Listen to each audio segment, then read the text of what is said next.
Alright, I got a call in to this particular company. They said that their dryer was essentially flopping whenever it went around, and every time that it tumbles on the inside it makes a loud ka-thump sound. Now the tub could potentially be loose. We might end up having to pull it off of there, but while I was walking around initially inspecting this, you see right here that this is not supposed to do that. Not only is the fasteners loose right here, but the bearing right here on the inside is ate completely up. So we're going to go ahead and address this issue first. Go ahead and pull this pulley system off of here, get these old bearings off here and go from there. Today we're going to use the Stanley tools to do this job. I'm going to go ahead and loosen up the tension on the lower half of this here. That way we can pull these belts off and then get our pulley off. These are 2 7/16. Now once all that's loose, you can easily get the tension off right here. Your tension fastener, get it out of here. And so far we've had 2 16ths, 9 16ths, ½ inch. A lot of machines still have standard sizes on them. Automotives definitely will have metric on them. All we can do is turn this tub around here and the belts will pop right off of this side, and then we just got to do the same to this one here. When we take them out, you can put them inside them 2 screw holes and it'll help back this off here. You see here? There it is. Very bad shape. Well, needless to say, we broke one of the bolts off here, so we hadn't pulled the other one out. Might as well just go ahead and pull the fasteners off of those 2 back bearings, pull the whole thing out of here. Now here's a benefit. I have got the Stanley Extendable 3/8 drive ratchet right here, and I got this nice long performance tool flex head right down inside of here, so it reaches all the way into the main back on this other fastener. I got this one bottomed out right here, so it's holding it in place, and I can actually do this with one hand with ease. So this makes it a lot better than having to take a tiny regular ratchet, stick back in here to try to get these fasteners off. That's why tools like this are really great to have around. So we got that out of the way, nice and loose. They're pulled off here. As you can see, it's out here. This thing is worn completely out. Awful. It's jogging back and forth on the shaft because the inside of the bearing itself is wore out. You see that big fat gap right there? Given that it's been wore out like this, we're probably going to have to find a new shaft or this ain't going to work. So I believe we got some issues here. Spin this around, I can hear the tub on the inside dragging the corners. Nothing back here is loose, and all the bearings are in place, all of our adjustments are in place on the back of this. Nothing else can be done here.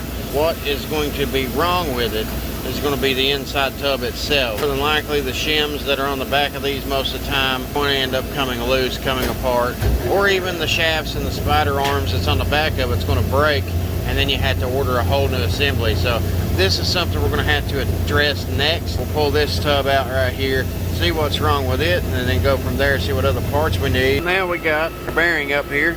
You got 2 set screws right on the inside. Now this is me pulling it off here. Them set screws are already loose. They should not be moving. They should be tightened up against the shaft, so when the shaft moves, that it moves the actual inner part of the bearing itself. The pillow bearing is supposed to stay in place on these 2 fasteners, and the shaft should turn. So that one is loose, not to mention this one is worn out. So, I mean, it's just poor maintenance. That's why all companies, I recommend a preventive maintenance schedule. We're going to pull these 2 pillow block bearings off here. I have to pull our snap ring off here. There we go.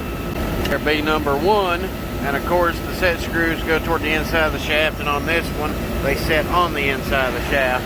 We just got to pull our other ring off and pull this one out of here. As you can see, we got a problem with the shaft. Now, looking at it, you're like, oh well, it must have been designed that way. No, it's not supposed to be. You can see on this one right here, you got your ring that fits in here, your ring that fits in here, and then your bearing sits right there. That's what this is supposed to be, because of course you can't slide the bearing on here and then all of a sudden the bearing shrink when it gets to where it's supposed to be at. This is supposed to have the exact same sort of setup with the ring on the outside here and here in certain situations where you'll have a stopper, you lock in your set screws and then you got the ring on the back side to keep her from moving. Essentially it was flopping around in there for such a long period of time that it wore out the steel around it. So we're just going to go ahead and take this entire thing apart here. We're going to mic the shaft out, measure the length of it, and then we're going to go ahead and make sure that we get the right one ordered. There's no set screw inside of this one. You come to the back one, there's no set screw inside of this one. So I mean, clearly this has been worked with before, but it looks like they just kind of assumed like they knew what they were doing, and that is definitely part of the problem here. It's the exact same concept on this locking bushing over here. You pull these out, you put them in these holes right here, you tighten them down in equal sequence, and it should pull this away from the main pulley itself. Now I got the little striking cap screwdriver here connected in between, and then you should just be able to pull this thing up, and right there you go. Okay, we're sitting inside of the basket here. I'm going to turn it. You can hear it dragging. That doesn't sound good at all. If you look at the set screw right here, it looks like it has moved a little bit outside of that washer. So something's definitely going on with the tub as well. The cap's not moving, but the basket is. Then the support arms that go on the back of this tub is broken. But just to clarify, I'm going to put the phone down right here, and I'm going to aim it toward this shaft so you all can watch it whenever I'm moving the inside of the tub. You'll be able to see for sure. You need to take these 3 1/2-inch fasteners off here, pull the bushing out, get the wheel off, and then get back there to those bearings.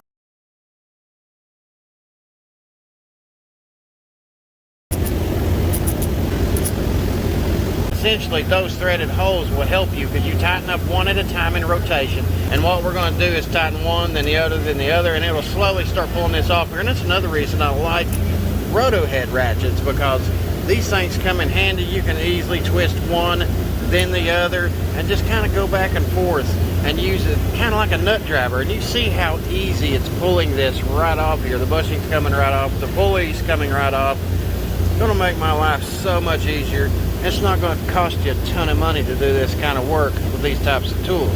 So they are very purposeful if you use them in the right type of setting.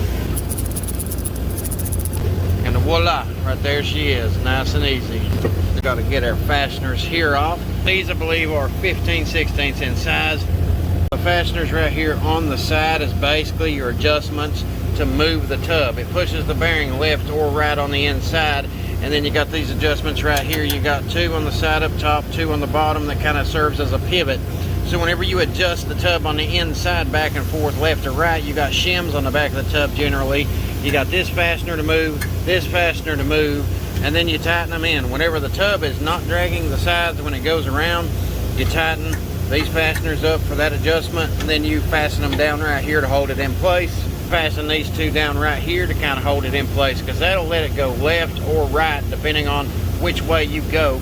And then whenever you adjust these inward, it kind of pulls the tub up like this. And whenever you adjust the fasteners outwards, it lets the tub go down like this. So the way this is supposed to work, basically, if you need it to go left or right, you would adjust it one way or the other to go this way, and then you would adjust one side in, one side out if you wanted it to kind of boom left or right with the back half of the shaft here. That's kind of how that functions. Loosen these fasteners here up.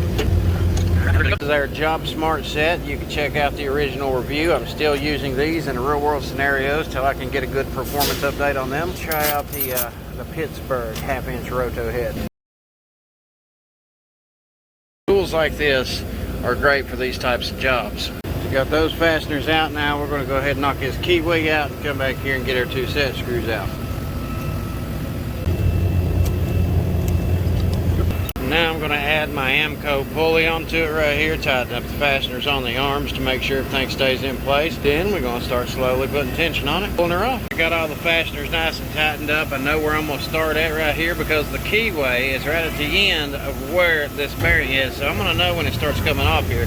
Now I do got the Tech Pro here that I use quite often on this, and it does a perfectly fine job for what I need. It's nice long ratchet, 7/8 socket, but I would like to be able to get around this ductwork right here, because whenever I swing in and out, I can do it with my left hand to the left, but I would prefer doing it to the right so I could get more leverage on this side. So we're going to try a different ratchet for this. This one's brand new, hot off the press, and I haven't reviewed it yet, which we will be doing sometime soon. Pittsburgh flex head half-inch drive. We're going to test it out, start doing some real-world repairs with it, see how well it does. As you can see, that is exactly what I need. The flex head, it's not too big, not too small, allows me to get in here to apply pressure to this. So we're going to get her started here. Nice smooth pressure. We get to test out our tool all at the same time before we do the official review. And, well, we're getting these bearings off here. Well, now we just got one more to go. Because this bearing is apparently going to be the stubborn SOB of the day. So we're going to go ahead and take apart the fasteners on each side of this. We're going to drop this box completely off here. That way there's no pressure around it anywhere. We're going to rehook those arms and she's going to come or bleed. Broke it slick in half, which we needed to put a new bearing on it anyway. Shit happens. We decided to reposition the big Ampco puller right here on the bearing itself. And one way or another, out of the Pittsburgh, the Ampco, the bearing, the Ampco is going to win this fight. A lot of other things might not make it, but that thing coming off here right now. We had to wedge a bar in between the puller because it's pulling the whole tub, so you got to foul it in there. But it's coming out. Well, give the old Pittsburgh some credit. It's doing its job up to this point, but the tighter and tighter this is, and the more pressure and power that I got to put on this, I can start feeling some flex right here. So, definitely lets me know the stress points of this particular tool for the types of jobs that it is that I'm doing. You know, and I've used it here and there for a variety of a few different things, so we will see how well it holds up after a few more repairs are done. To see this tool in action, subscribe to the channel, follow on Instagram.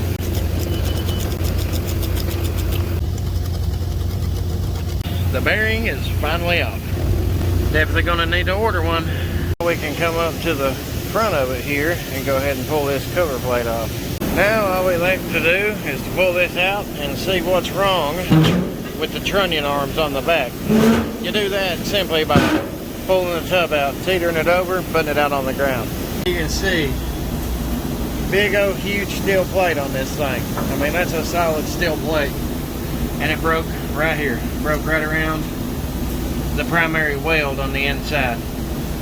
I mean, it's just falling apart. So, you know, we could have this rewelded, but it's best to buy a brand new trunnion arm for this particular dryer.